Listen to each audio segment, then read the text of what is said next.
The Prowler Series, written by the Prowler. Part 1. Recently, a chest was found in the attic at Burlington Manor, the ancestral home of one of the oldest surviving houses of nobility. What was found in said chest has sent shockwaves throughout the world, England, and the Burlington family itself.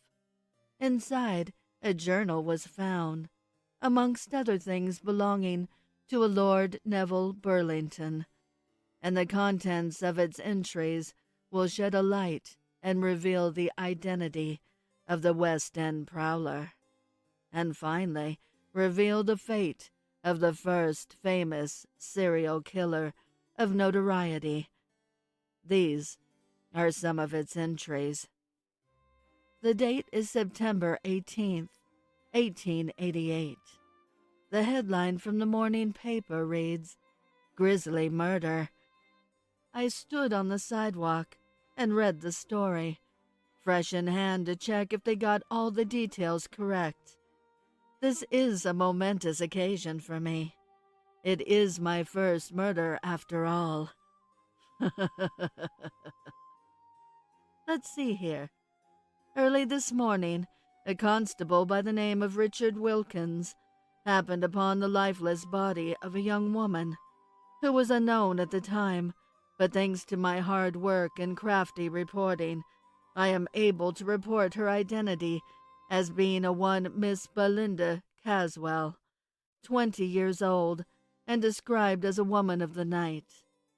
Her body was found face up on the corner of Denmark Street, in the West End of London. Her throat was slashed from ear to ear, and her eyes, tongue, and ears were removed. Further details will be reported as I am made aware of them. Scotland Yard to release statement later in the afternoon. One thing is for certain. Whoever this madman is, he is no match for the inspectors of Scotland Yard.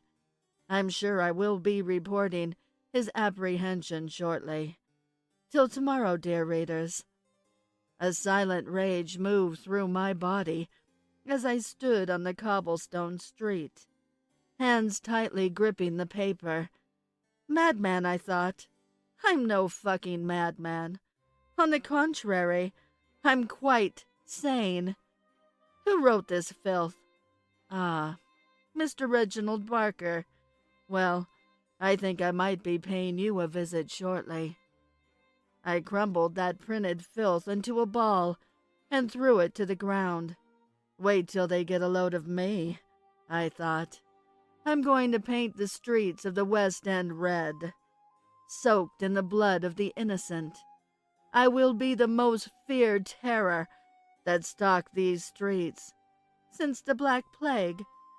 I moved through the crowd of filth, thinking to myself, every one of them deserves to die, choking on their own blood after they've tasted my blade.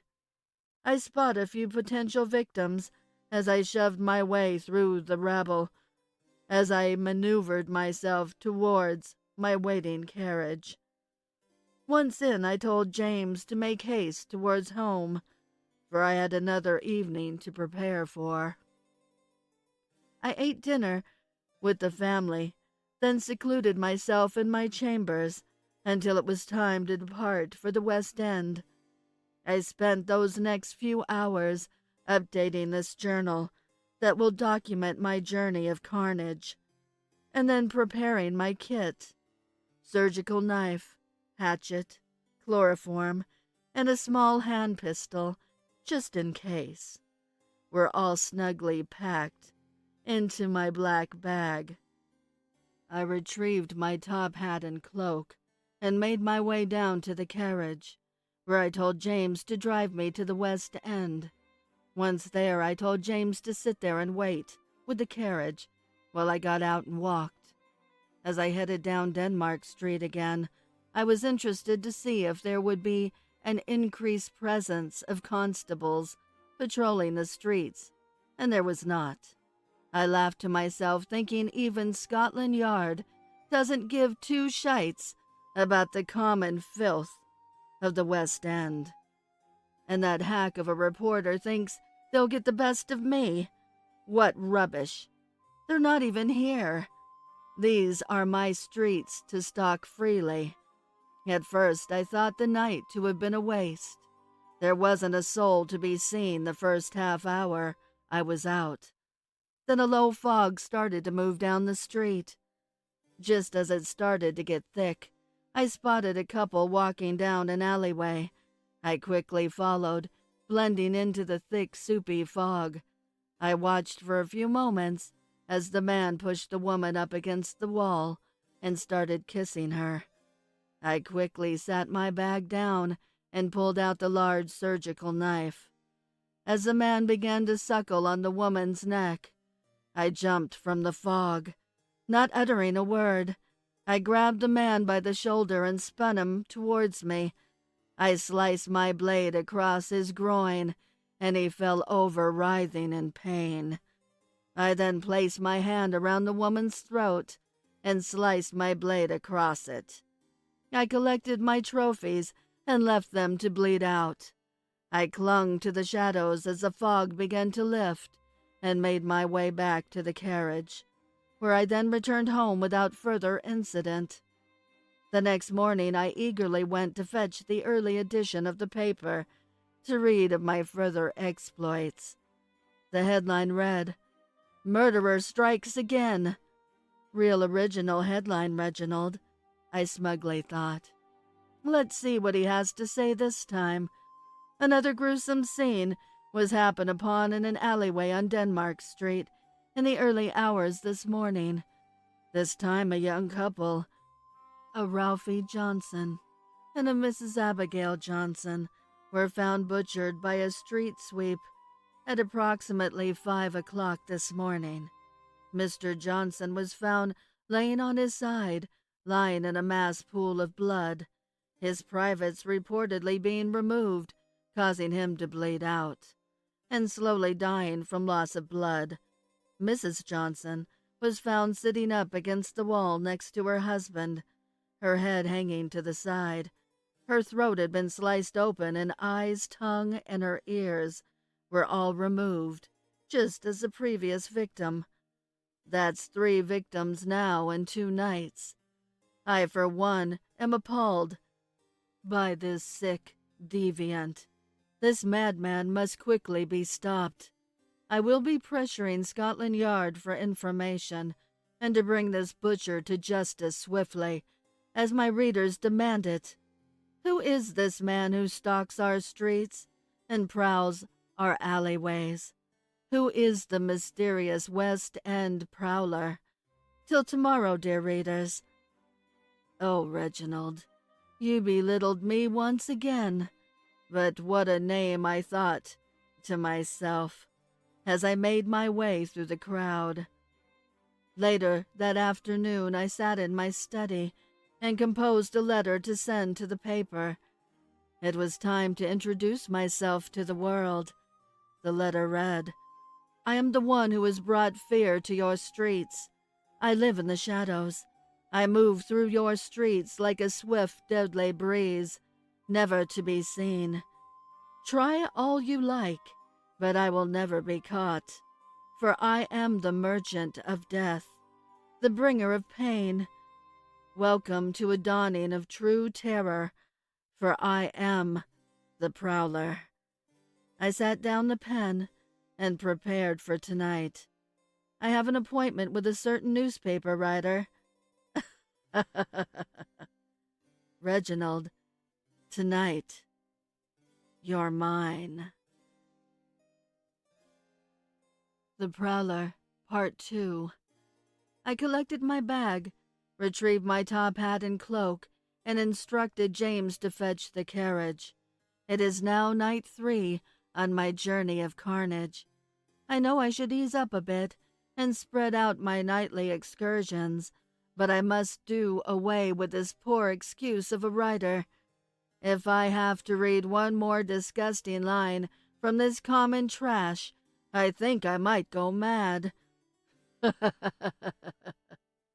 I made my way down to the carriage, where I informed James we were changing things up a bit tonight, and to take me to Charing Cross Road. Take me to Reginald's. You see, during the past 2 days, ever since I first read that filth in the morning paper, I sent James to find everything he could about Mr. Reginald Barker. James has followed him the past 2 days, learning his habits and every movement, from his daily and nightly routine to where the bastard sleeps. And the beautiful part is he just lives a street over, which explains why the smug prick was first on the scenes right away. As we neared closer and ever closer to Reginald's, I played out the events in my mind on how I was going to dispose of this upstart.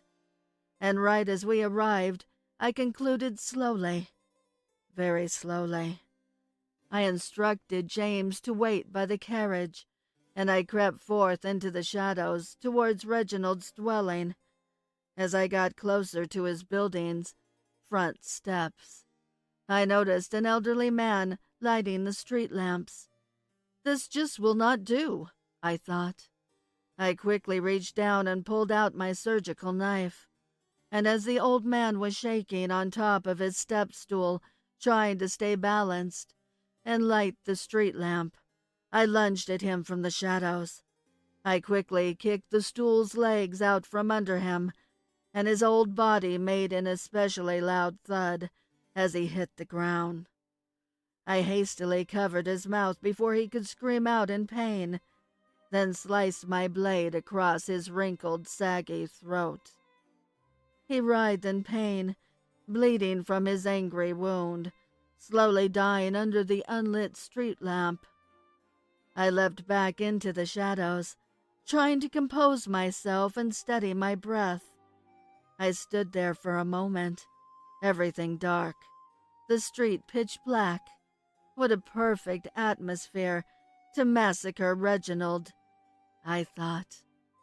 I stood across the street from Reginald's stoop, and as I was about to cross the street, his front door opened, and he stepped out.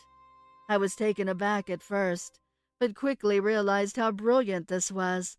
He's basically serving himself up to me by being out here. He stood on his front step and lit his pipe, snuffed the match, and continued down the street. I followed behind a few paces, wondering what he was doing out there. He looked down every alleyway that he passed, just standing there looking for something. He then made his way to the corner of the street and waited in the shadows. This smug bastard is trying to catch me in the act, I thought. Waiting in the shadows, waiting for me to strike again. But little does he know, he's the prey in this scenario, and I am the hunter.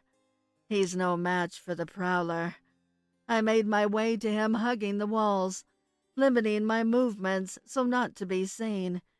I knew exactly where he was as he relit his pipe, the glow of the match giving away his location, and as he snuffed out his match, I lunged at him, knocking him over the head with the butt of my hand pistol. As he sat there stunned, I put the pistol back in the bag and retrieved my surgical knife, stabbing him multiple times in his spleen. He tried to cry out, but I covered his mouth with my gloved hand. I gave him another smash to his head with the handle of my blade, further stunning him. I knelt down and looked him in his beady little eyes and said, "You've been searching for the prowler. Well, here I am." His eyes widened with fear as I cut out his tongue. He sat there choking on his own blood as I put my surgical knife back in the bag and retrieved the hatchet. I then proceeded to cut off his fingers so that this vile trash could not even speak or type his excrements in the afterlife. I slowly stood up and raised my arm, then viciously drove the hatchet into his skull. It got stuck only for a moment, but I jostled it loose. Pieces of brain matter caking the sides. I stood over Reginald's body, my blood raging, the adrenaline coursing through my body like an uncontrollable force. I've never felt more alive than in that very moment. I quickly composed myself, collected my trophies, and made my way back to the carriage, where we then returned home without further delay. After I cleaned myself up, I sat down at my desk and composed a letter to send to the paper and Scotland Yard. It read, "Last night's events is what happens when you hire no talented buffoons like Reginald Barker to write of my exploits. In the future, please carefully consider someone more worthy and professional to write about my nightly endeavors, or this shall happen again. To the great minds at Scotland Yard tonight, marked my 3rd night of terror, and produced my 5th victim. Catch me if you can." Signed the Prowler. I handed the letter to James and told him to run it down and leave it at the newspaper's front desk. I wanted to make the morning edition. I then retired to my chambers, for I needed the rest. For night number 4 approaches, and it's going to be as bloody as ever. The Prowler, Part 3. The date is September 22nd. I woke up this morning feeling full of life. A rejuvenation, you might say, took place last night, with my doing away with that tabloid filth peddler. As I laid in bed, I read the morning edition that James had fetched for me. I was very eager to see what they had to say regarding my latest excursion. The headline was quite catching. "Sadistic Prowler slains 2, including our own Mr. Barker, early in the morning hours. A Constable Howard Shardsborough, a 10-year veteran of Her Majesty's Police, happened upon the body of our own beloved columnist, Mr. Reginald Barker, on the corner of Charing Cross Road, not far from the previous night's murders on Denmark Street. Also further down the street, the body of Duncan Hughes, an elderly lamplighter, was found, his throat having been severed. Sadly, the demise of our Mr. Barker was reportedly quite gruesome.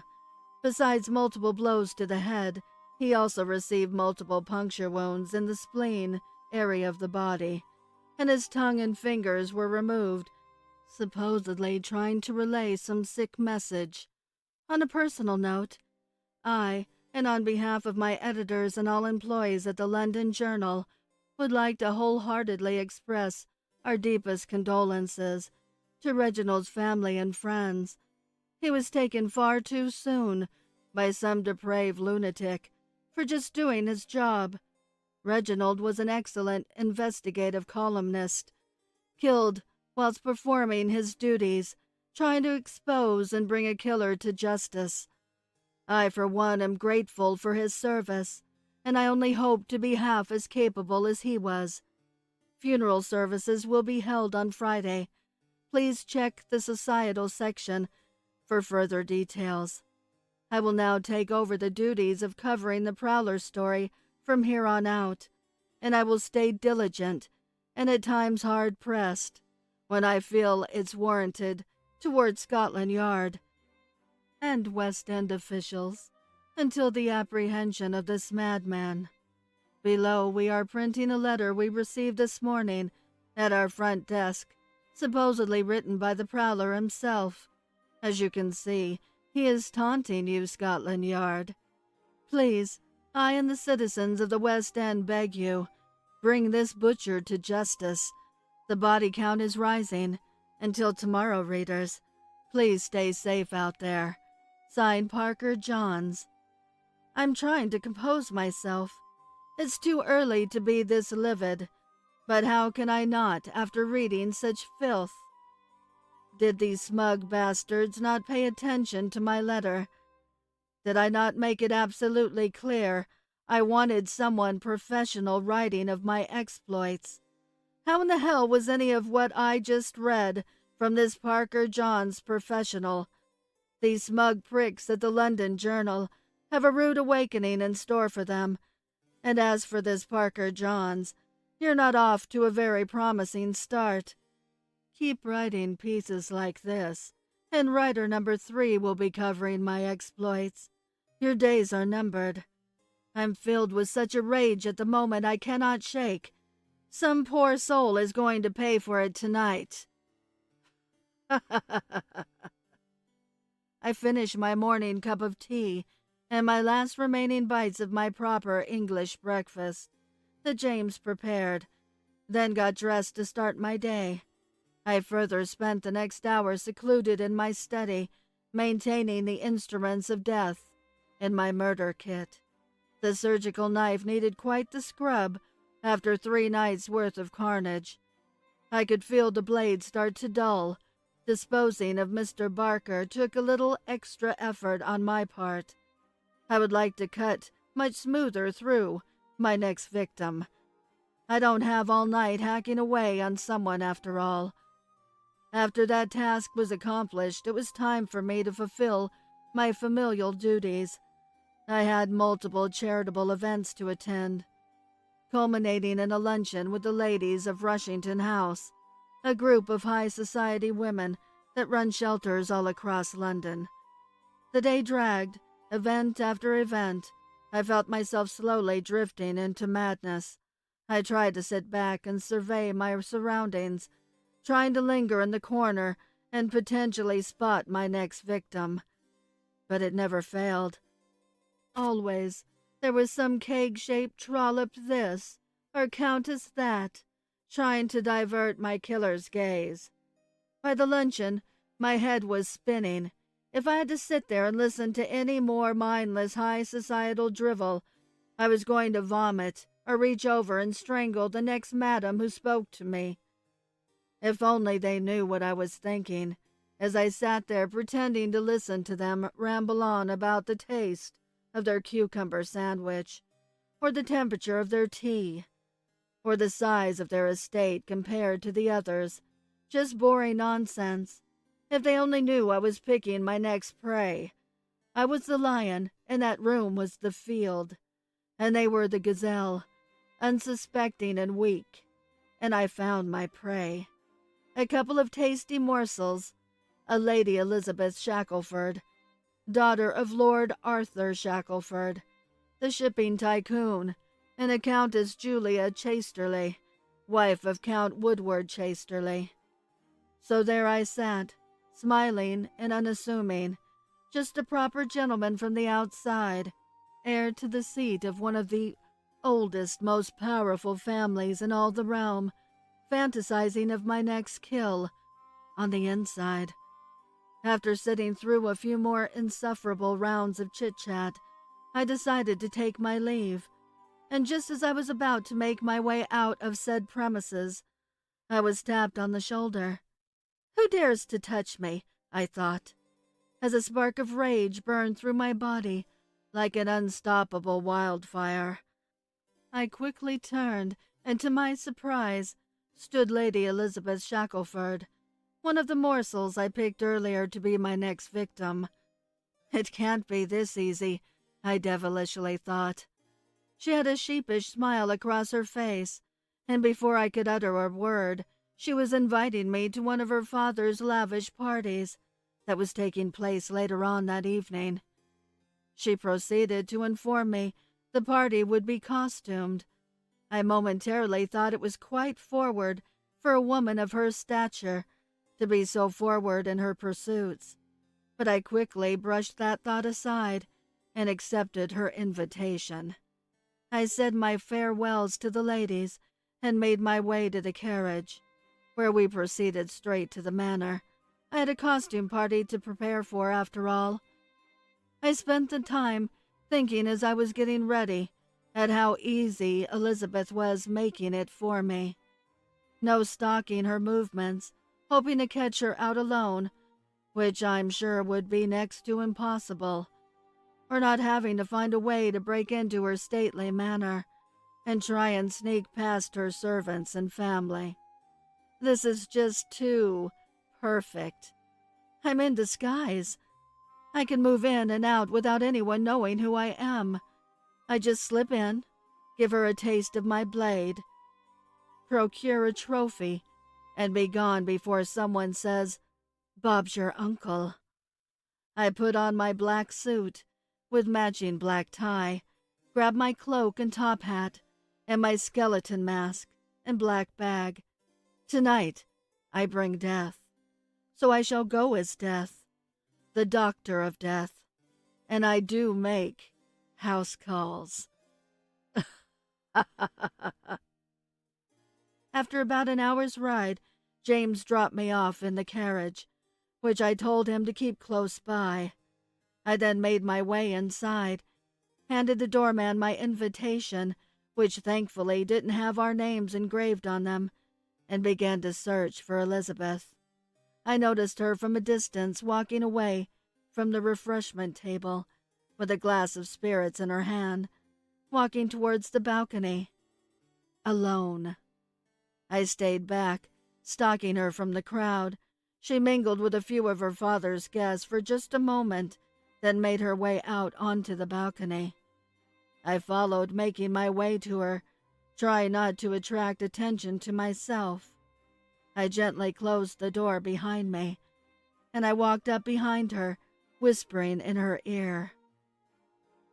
"It's me," I said softly. Her ears perked up. She knew it was me. She said half-jokingly, "I'm glad you made it, but don't sneak up on me like that, please. I thought you could have been that barbarian that calls himself the Prowler." I looked down at her and flashed her a sinister grin. "But I am the Prowler, dearie," I said with a stern, raspy tone. She stepped back, trembling slightly. As I grazed her arm with my fingertips, I grabbed her forearm tightly and pulled out my surgical knife. I then spun her around and placed my hand over her mouth, just in case her screams could be heard over the party guests. You can never be too careful after all. I then whispered in her ear to be quiet now. "Stay still. This won't hurt a bit." As I said that, I cut her throat. She slumped to her knees, gargling and choking on her own blood. And as she did, I collected my trophies. I hollowed out her insides, keeping the choice parts for myself, only leaving her intestines, which I used to wrap around her neck, and a rail on the balcony, then threw her over the side, hanging from her own bowels. I quickly packed my things and made it out of the party and back to the carriage undetected. I sat in the dark inside of my carriage, on my way back to the manor thinking of what just transpired. I definitely made a statement tonight. Wait until tomorrow. Wait till the world sees what I've done. Now, they'll know no one is safe. The Prowler, Part 4. As I stepped foot out of the carriage, about to retrieve the morning paper to eagerly read of my deadly excursion last night, I realized that my assumptions were correct. Things were different now. There was a buzz amongst the West End masses, gossiping of my deadly deed. The rustling of newspapers permeated the air. As I passed each clueless soul, I could hear the newspaper boy shouting on the corner, "Prowler strikes again. This time the upper class feels his wrath. Get your copy of the London Journal before it runs out." Jesus, I best be quick, I thought. These common animals are taking every copy. "Move aside, you savages. Make way. Damn you," I said, as I elbowed my way past several individuals that could only best be described as livestock. I tossed the boy a halfpence, and grabbed the last paper. Bloody bastards, almost robbed me of my news. As I walked back, through the crowd, back to the comfort of my carriage so I could read in peace, I could hear the murmurs and mumblings of the rabble as they read the details. One portly woman even fainted. What a delight, I thought. Hope she died from fright. Just make sure you add her to my count. I don't want to be cheated now. I devilishly thought as I stepped over her body. As we rode back to the manor, I was finally able to read in peace. The headline was catching. Prowler does unthinkable. Nobility feels his terror. Slays Lady Shackelford. It's a good start. Now let's see what Mr. Parker Johns has to say about last night, shall we? Last night's guests in attendance of one of Lord Shackelford's lavish costume parties were left frightened and dismayed as the daughter of the shipping baron was found hanging from the balcony by her intestines. The young Lady Elizabeth Shackelford, aged 22, only daughter of Lord Arthur Shackelford, shipping baron, and man responsible for building some of Her Majesty's finest ships, was savagely murdered last night at her father's costumed affair. There are reports that she last talked to a few guests and was last seen heading out to the balcony. Before she was brutally hung with her own entrails, she was completely gutted, and all of her internal organs were taken as trophies. There is a rumor that one party-goer laid eyes on a costumed individual heading onto the balcony not long after Lady Shackelford, but the man's identity could not be confirmed because said individual was wearing a mask and cloak. The witness's identity has not been revealed in accordance with Scotland Yard's wishes for the protection of said witness and until further questioning can ensue. The London Journal and the Realm weep over the loss from one of its most influential families. This brute must be apprehended as soon as possible, and his heinous spree swiftly brought to an end. On that note, Scotland Yard has a new man in charge of the Prowler killings, a young inspector at the top of his class, coming out of the academy. Mr. Clive Richards has officially been pegged to lead this investigation as of this morning. Godspeed to you, sir. A city and nation eagerly await your success. Also, Scotland Yard and West End officials have put a strict curfew in place for the time being, and any individual caught on the streets past 9 o'clock in the evening will immediately be arrested on the spot. No timetable has been mentioned on when said curfew will be lifted. Until tomorrow, dear readers, stay safe. Son of a bitch! This curfew nonsense is going to slow up my nightly excursions a bit. I really caused an uproar with last night's slaying of that high society wench. No matter, I can take a few nights to rest and stoke the fires of my bloodlust. Plus, I want to do my due diligence on this young upstart inspector.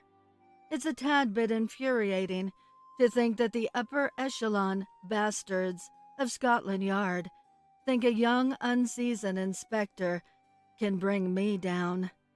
Ah, well, they'll eventually learn that they are no match for my prowess. While they're out scouring the alleyways and streets of the West End, looking for some common butcher or doctor, they just don't realize that the Prowler is a proper gentleman hailing from a family of nobility and prominence. They'll never suspect me. They'll never suspect that the son of the 7th Earl of Burlington is the bloodthirsty Prowler. Because of my status, I can move in and out of places people would only dream of, and that includes the police station. You see, Not only am I the Earl-in-Waiting to seat Burlington, but my brother Nigel is the Commissioner of Her Majesty's West End Police Service. Oh, if Nigel only knew that it is I, his older brother, that has been the cause of his problems the past few nights. I shall use my status and connections to get close to this young inspector and see if I may jostle loose some clues, maybe even try and sneak the Prowler file from his office. See what they have to say about me. The day is September 30th. It's almost been a week since my last victim. I'm getting antsy to get back out on those cobblestone streets, to stalk the prey from the shadows. I'm thirsty for blood. I'm thirsty to prowl. I had James fetch the morning paper. Even though I've been absent for almost a week, they've continued to write about me, of course. I've been on the front page headlines every morning. My proper place, I would say. They're confused at the moment, wondering when I might strike next, wondering why I'm taking my time. Let's see what they have to say today. What's this? Scotland Yard believes murders connected in Whitechapel. Jack the Ripper makes himself known. After weeks of speculation, Scotland Yard has admitted a rash of murders in London's East End's Whitechapel district are connected. A letter was received a few days ago, titled Dear Boss, pertaining to these murders, and the letter was signed Jack the Ripper. The murders have been particularly brutal, and Scotland Yard has warned women to stay off the streets until this madman has been apprehended. I am shaken to the core as to what our city is experiencing at the moment. The carnage that our citizens are living through must end. How can there be two killers stalking our streets? Who is this Prowler, and where has he been? And who is this Jack the Ripper? Are they one and the same? Are they in league with one another? All questions that will be answered shortly, I hope. Whatever the case, this Jack the Ripper makes the Prowler look like a nobody, an ordinary fool. Until next time, readers, this is Parker Johns, wishing you safe travels. My blood boiled at what I had just read. I searched, trying to find something pertaining to myself and my heinous deeds to try and lift my spirits, and I found it at the bottom of the page. Damn it all to hell. I've been relegated to the bottom of the fucking page, and it was only pertaining to the curfew being lifted. This made me even angrier than I was before. Who does this arrogant bastard think he is? I'm the Prowler. There is no one walking this earth more brutal than I am. I think Mr. Johns needs a reminder of this. I tore the paper up and disposed of it, like the filth that it is. Tonight is a perfect night to reappear. Countess Julia Chasterley and her husband, Count Chasterley, are having a charity dinner tonight, and me and the Countess have unfinished business. After tonight, there will be no questions of who is who and who is more deadly. Tonight I put this so-called Jack the Ripper back in his place. The dinner was to be served promptly at 8 this evening, so I quickly took a bath and prepared my kit for tonight's festivities. I sharpened my tools to combat a week's worth of dullness and promptly put on my tuxedo. I then grabbed my cloak and top hat, and I was on my way to the Chasterleys. On the way, I racked my brain trying to think of how I was going to pull this caper off. This was going to be difficult, with so many people around. I arrived at the Chasterleys' estate around 7:35 and went inside. I conversed with fellow guests until dinner was served sharply at 8. I was sandwiched at the table between the Mayor of London and Count Chasterley himself. That always happens to me at these events.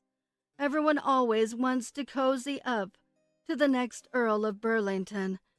It sickens me the way these people try to masquerade their greed, constantly trying to suckle from the teat of someone more important than they. I sat there listening to their drivel, wanting it to just be over, eagerly waiting for tonight. It was quite the tasty meal, though, I must say. Most of the night's conversations consisted of charitable affairs and favors being asked of myself and my father. But towards the end of the dinner, the Prowler came up. It was very pleasing to hear these so-called people of importance tremble at the sound of my name. Now this conversation was going quite well. I was thoroughly enjoying it, until Countess Chasterley at the other end of the table piped up and mentioned this Jack the Ripper prick. I sat there in disbelief for a moment. I can't get away from this Jack the Ripper bastard. That's all the Countess rambled on about until the dinner was over. Well, that's fine. If you think he's frightening, wait till you meet the Prowler. Tonight. The dinner finally ended, and we were saying our goodbyes. As we were being ushered out, I instructed James before the dinner to drive away at the end of the affair, as the others were leaving, making it seem as I was inside leaving as well. I hung towards the back of the pack, and while everyone was distracted, I snuck away to a closet close by. I cracked the door so I could look out, and while the coast was clear, I leapt out and made my way up the stairs quickly without being seen, where I waited in a guest bedroom near the Chasterley's chambers. After about a half hour of waiting, the door handle began to jostle. I quickly leapt up from the corner of the bed and hid behind the door. It was the maid, and in my haste I left my bag sitting on the bed. The maid looked confused and started to reach for my bag. I quietly closed the door and walked up behind her, wrapping my hands around her neck. I quickly turned her around and reached down into my bag, pulling out my large surgical knife. I then raised it to her throat and cut her from ear to ear, tossing her body on the other side of the bed. I waited patiently for at least another hour, until I knew everyone was asleep. I made my way out of the side room and quietly crept into the Chasterley's chambers, knife in hand. I went over to Count Chasterley's side first and bludgeoned him with the handle of my knife, incapacitating him while I took my time with his wife. I then leapt on top of the Countess and drove my knife into her stomach, twisting the blade and ripping it up towards her throat. I removed her organs, then retrieved the hatchet from my bag and drove it into her skull. I could hear Count Chasterley start to stir next to me as he started to come to. I repositioned myself and got on top of him, driving my hatchet into his sternum. I then proceeded to chop off his arms and legs as my trophies, leaving him to bleed to death next to his wife. I then collected my instruments and trophies and quietly snuck out of the manor, where I met James in the carriage waiting for me, about a half-mile down the road. On the way back home, I sat and basked in what I had just done. After tonight, no one will ever question the Prowler ever again. I must admit I smugly left a note at the scene, above the bodies of the dismembered Count and Countess, written in blood on the wall. It said, "Beat that, Jack. I will not be bested by some amateur. This is my era. These are the Prowler's streets, and this is my city. So let's see what they have to say about that. It's your turn, Jack. The Prowler, Part 5. To the citizens of the West End, the people of the realm, the hierarchy, the smug bastards of the London Journal, that impostor Jack the Ripper, and the incompetent fools at Scotland Yard. Last night is what happens when you mock the merchant of death. You foolishly doubted my skills, my thirst for blood, my appetite for carnage. I have left a trail of bodies strewn all over London's West End. From common to noble, every class has felt my wrath, and yet you still belittle my accomplishments. From this day forth, if I am not shown my proper respects, then I will swiftly and mercifully dispatch said individual who tempts to mock me. My pen gently weeps for the ignorance of man and the incompetence of all involved in my apprehension. More bodies to come. Sincerely, the Prowler. The threatening letter you have just read was left at the front desk of the London Journal in the early hours this morning. It corresponds with 3 new grisly murders that transpired last evening at the Chasterley Manor after a charity dinner. We are saddened to report the deaths of Count and Countess Chasterley, along with an Abigail Stevens, a maid employed in their service. All 3 bodies were discovered in the wee hours of the evening by the head butler of the Manor Price Waterhouse. The body of the young maid was discovered first, in a guest bedroom next to the Chasterley chambers, by Mr. Waterhouse, as he made his nightly rounds. Her throat had been severed from ear to ear. After his gruesome discovery, he quickly rushed into Count Chasterley's chambers to inform them that he had just discovered her body. But to his dismay, he found the bodies of the Count and Countess Chasterley massacred in their bed. Written above them on the wall in their own blood said, "Beat that, Jack," which Scotland Yard is assuming is a reference to Jack the Ripper. If that is the case, we the citizens that must trek these London streets and alleyways are in serious trouble. If we have 2 serial killers trying to outmatch each other on the carnage count. What macabre and frightening times we find ourselves in, dear readers. Scotland Yard, we implore you to act now, and swiftly, please. The number of victims are rising.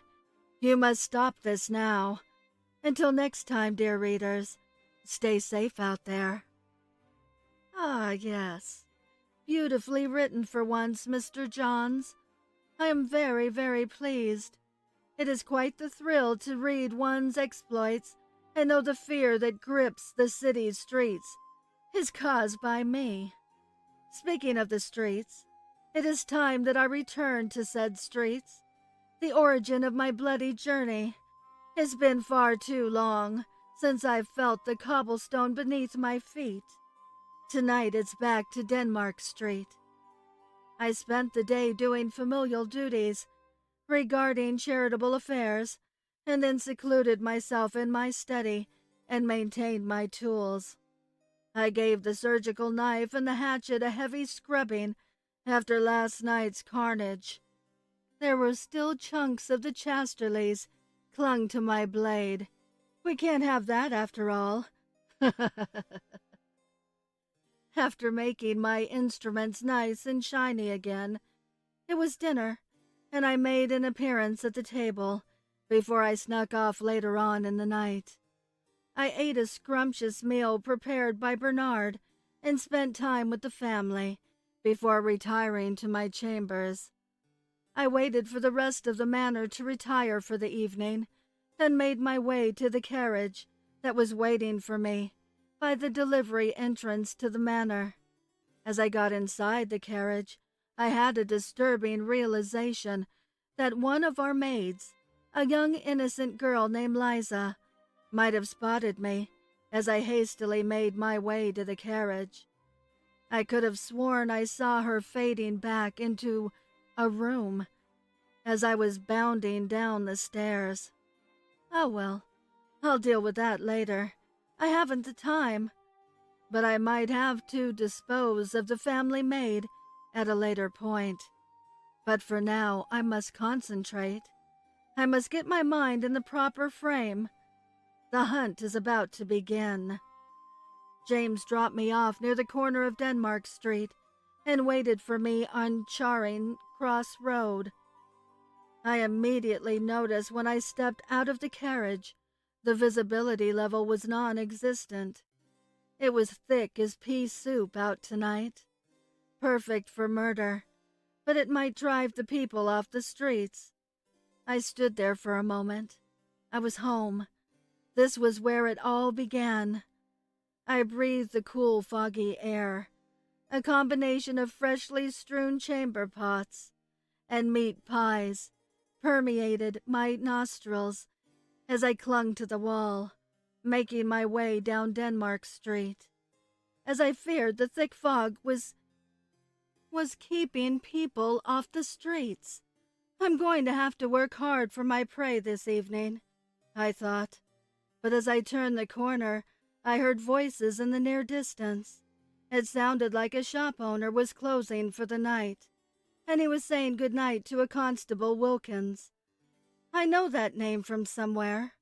I racked my brain trying to come up with it, and I believe it's the bastard that discovered my first victim. What a feather it would be in my top hat to strike a blow to Scotland Yard.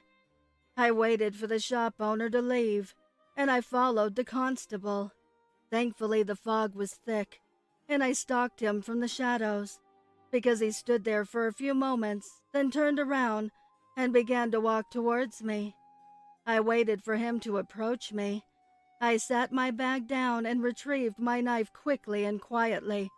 I gripped it tightly in my gloved hand as he crept closer, and the first thing he saw when he emerged from the fog was my blade slash across his eyes.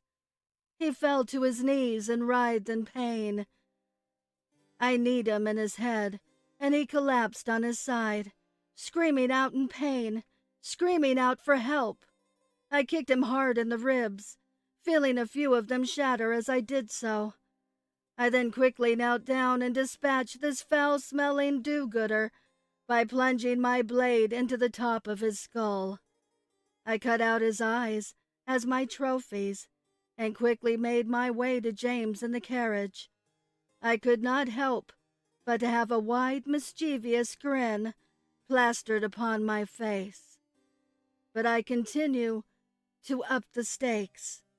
Now the police have felt my wrath, and there's nothing they can do about it.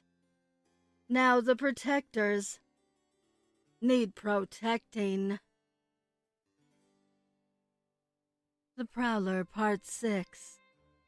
I should have woken this morning rejuvenated, with a sense of accomplishment even. To have a constable added to my list of victims is quite the trophy, but I instead find myself waking from my slumber with a feeling of paranoia. Can I truly trust James?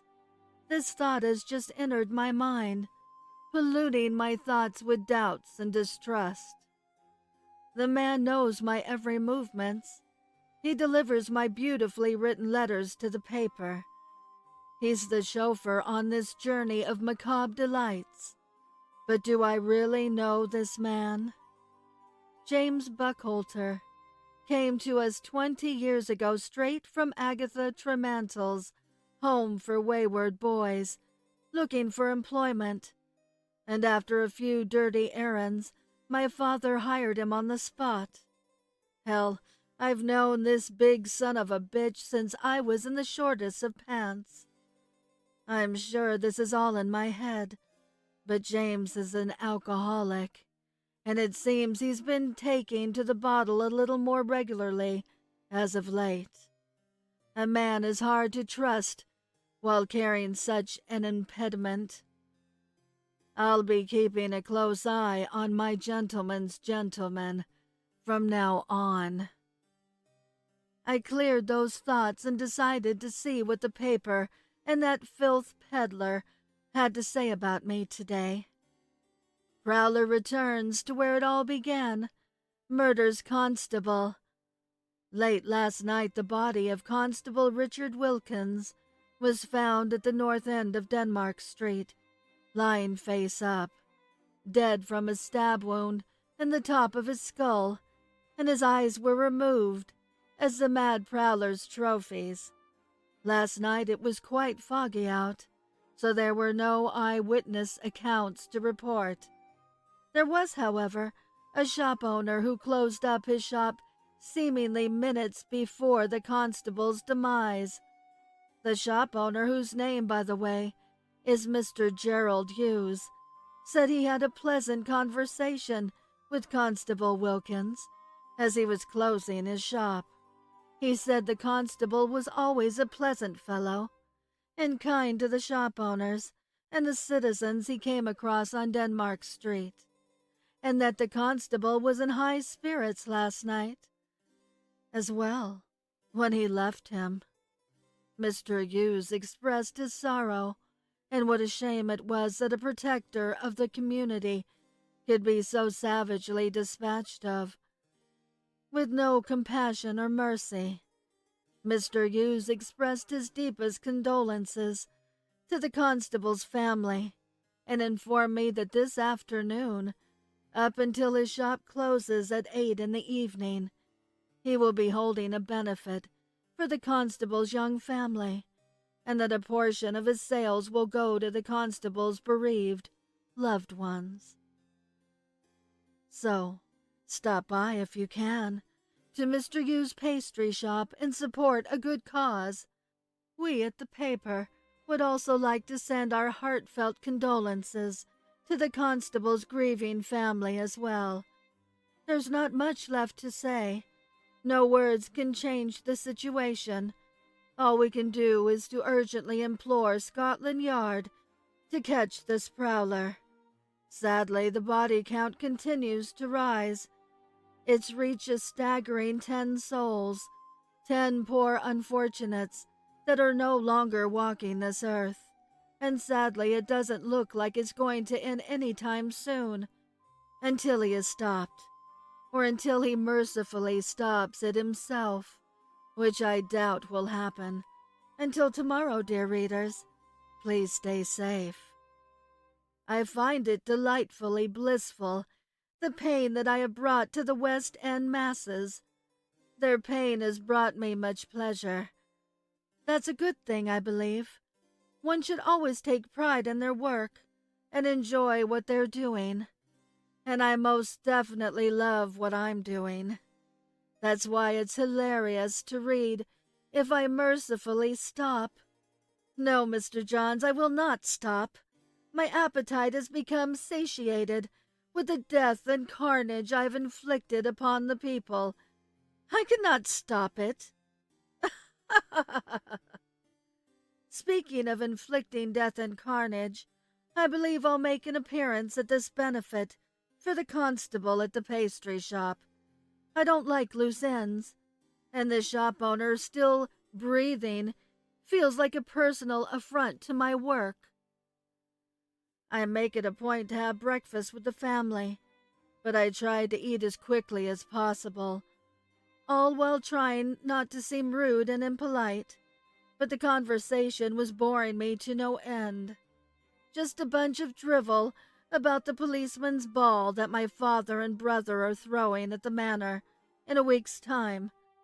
Before I removed myself from the dullness of that conversation, my father had the nerve to inform me that I was to accompany a young madam from a prominent family to the ball.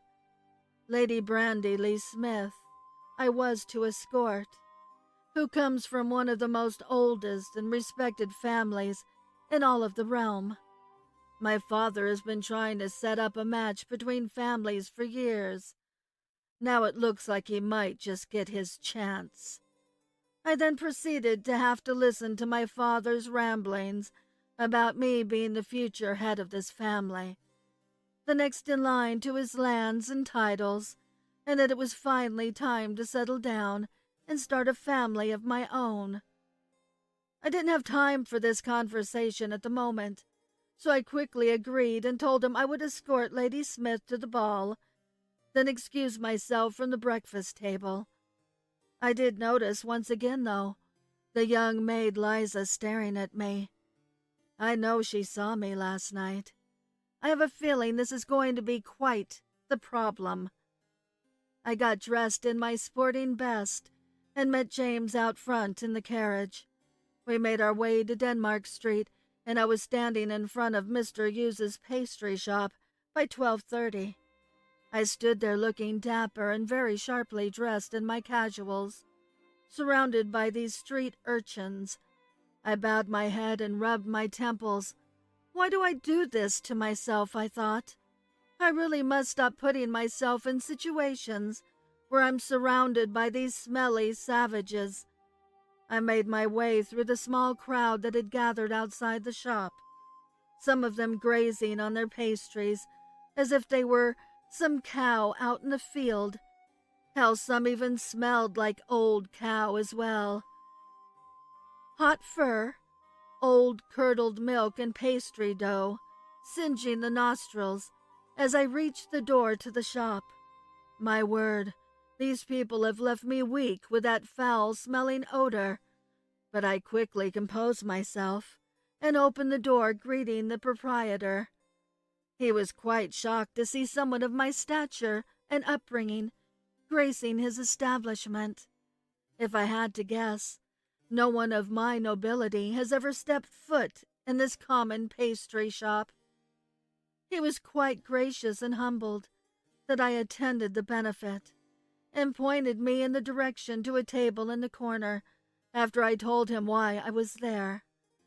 At the table sat a tired woman, young in age, but aging rapidly from sadness and stress. Next to her was a small boy and girl, I'd say age 5 or 6. It was the constable's family, and I went over and paid my respects, personally and in official capacity, as the brother of the commissioner of the West End Police Service. I stood in front of her and looked into her tear-swelling eyes. She was so touched that someone of my importance took the time to comfort her and pay respects to the family and her husband's memory. But oh, if she only knew it was because of me that her husband is a memory. If she only knew it wasn't sympathy or remorse I was feeling, but utter joy and satisfaction at her and her family's sorrow. I took off my top hat and gave her a respectful bow, then made my leave. I don't know how much longer I would be able to keep up my charade. I then moved around the shop and greeted more of the finest West End had to offer. Nothing but hunchbacks and lepers I was looking at, I thought. Just disgusting beasts. I could swear I saw ticks jumping from person to person like the vile dogs that they were. If they only knew that I was thinking of cutting every throat in that room, they would take 2 paces in the opposite direction. Despite my disdain for this filth that surrounded me, I persevered and carried on, mainly spending the rest of the event with Mr. Hughes, sadly learning more than I needed to have about him, but that's what one must do when they're trying to complete a task. Mostly as this boring man kept talking throughout the day and into the night, I was thinking how I was going to accomplish dispatching him from the face of this earth. I came up with my plan, and as the benefit started to die down, I said my goodbyes and pretended to leave through the crowd, but when no one was paying attention, I managed to sneak off to the back, in the kitchen area, where I waited for everyone to leave and for him to close up for the night. I must admit I was somewhat unprepared, not having my bag and tools with me, but there were plenty of instruments at my disposal. I picked up a very large butcher knife, then backed myself into the corner, hiding in the shadows, waiting to finish what I had started the previous night. I could finally hear the remaining guests start to leave, and Mr. Hughes beginning to clean up the shop.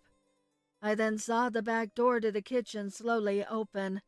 He walked towards the corner I was hiding in to grab his coat and leave for the evening, but as he approached, I leapt from the shadows, the knife tightly gripped in my hand next to my side. He stood back in shock for a moment, noticing who I was, and before he could utter a word, I raised said knife in the air and slashed it across his throat. He fell to his knees, gargling on his own putrid blood. I took my other hand and gripped his dirty, greasy hair.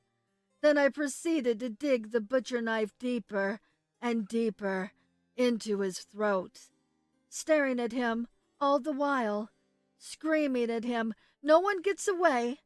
No one gets away from the Prowler!" I couldn't control myself, and in my bloodlust I severed his head completely from his body. On the wall above the stove, written in his own blood, I put, "No one escapes the Prowler." I then emptied a half sack of flour and put Mr. Yu's head inside, closed up the sack, and disposed of the butcher's knife inside his rotting corpse. Then hurriedly made my way out of the shop, down Denmark Street, and into the carriage where James was waiting for me. On the way back to the manor, I tried to compose myself while inside the carriage, trying to come down from my blood high, but for some reason I could not achieve this, and when I stepped out of the carriage and snuck inside back up into my chambers, I was still filled with the blood rage that I had when I was disposing of Mr. Hughes. Just as I thought I was safe and reached the door to my chambers, I heard a noise over my shoulder from the room opposite of my own. I turned my head slowly and saw it was the young maid Liza leaving the room. I turned completely and stared at her. There was a look of shock on her face. She began to tremble now. I knew there was no escaping what I had to do. She had seen too much. I know she saw me sneaking out last night, and now she is seeing me coming home late, covered in blood. I smiled at her sinisterly and reached out my hand, grabbing her wrist. I leaned forward and whispered into her ear, "Come with me, my dear. I have macabre delights to show you." I then tightly gripped her wrist and dragged her into my chambers. I covered her mouth with my hand as I reached into my bag and pulled out the large surgical knife. Her eyes widened as I brought the knife up to her throat. She began to writhe as I held her in place. I then took the knife and jammed it into her sternum, slicing all the way down her stomach. Blood began to quickly run out of her. I hastily reached for a sheet to put under her and wrap her up in. I didn't want to make a mess now. Who would clean it up? Oh well, I guess I could have James clean up the mess. I wrapped up Liza's body and told James to dispose of her somewhere near the river. It is a shame what had to be done with young Liza, but she should have known her proper place. She shouldn't have meddled in my affairs. But you know what they say. It's so hard finding good help these days.